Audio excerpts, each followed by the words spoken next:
l'audition qu'on a eue du président des groupements Leclerc. Parce que nous a dit le président des groupements Leclerc? Une première chose, vous l'avez dit, l'augmentation du prix du carburant, de l'essence, du pétrole, etc., est due d'abord à la spéculation, plus qu'à les questions d'approvisionnement. Premier constat. Deuxième chose, il nous a expliqué que, évidemment, pour lui, un blocage des prix qui les obligerait à vendre à perte n'est pas imaginable, ce que je conçois fort bien. Et il a rappelé que pour lui, l'opération de plafonnement Total que M. Pouyanné nous avait présenté ici comme la preuve que Total s'occupait du pouvoir d'achat des consommateurs était plutôt une opération marketing, voire une bonne affaire par rapport à la concurrence, et que donc le blocage des prix à la distribution était quelque chose qui n'était pas imaginable. Par contre, il a aussi expliqué que pour l'instant, lui se fournissait, comme la plupart des grandes surfaces françaises, chez les raffineries Total. Bon.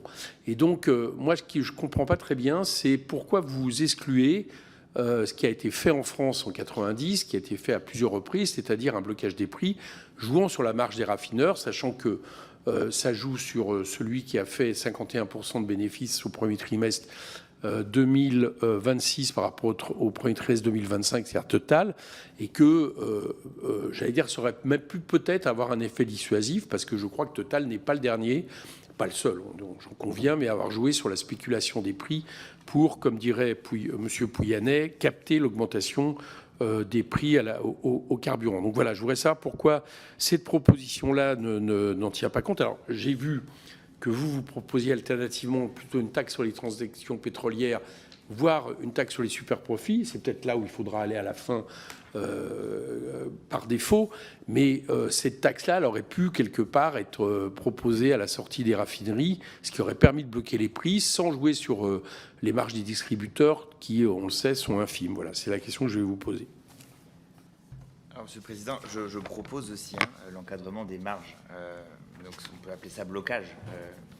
À partir du moment où on dit qu'on bloque la marge du grossiste ou du raffineur à un certain niveau, on est sur un blocage des prix. Donc ça fait partie du petit C du rapport.